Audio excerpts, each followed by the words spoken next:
ఈ మధ్య వర్గల్ సరస్వతీదేవి గుడికి వెళితే అక్కడ ఓ పెద్దావిడ మొక్కజొన్న పొత్తులు కాల్చడం చూశాం. చాలా టేస్టీగా ఉన్నాయి. మేము అంతకుముందు విన్నాము కానీ చూడలేదు ఇలా కాల్చడం. కాకపోతే ఆవిడ బొగ్గుల పొయ్యి మీద కాల్చింది. కానీ మన దగ్గర గ్యాస్ స్టవ్ ఉంది కాబట్టి దాని మీద కాల్చి చూపిస్తున్నాం. మీరు ట్రై చేయండి. మొక్కజొన్న పొత్తును పొట్టు తీయకుండా అలానే ఉంచి పొయ్యి మీద పుల్కా కాల్చుకునే మెషును పెట్టి తక్కువ మంటపై మొక్కజొన్న పొత్తును వీడియోలో చూపిన విధంగా కాసేపు కాల్చుకోవాలి.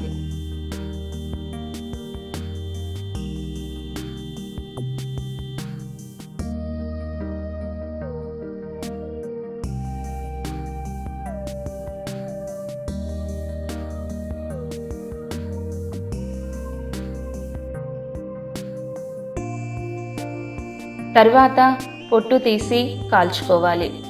ఈ విధంగా చేసుకుని తింటే మొక్కజొన్న పొత్తు చాలా టేస్టీగా ఉంటుంది.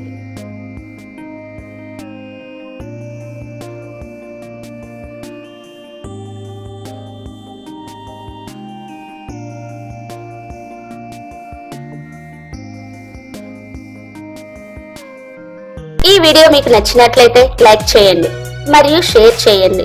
మరిన్ని అప్డేట్స్ కోసం మా ఛానల్ను సబ్స్క్రైబ్ చేయండి. మా ఛానల్లో వచ్చే వీడియోల నోటిఫికేషన్ కోసం సబ్స్క్రైబ్ బటన్ పక్కనే ఉన్న బెల్ బటన్ తప్పకుండా క్లిక్ చేయండి.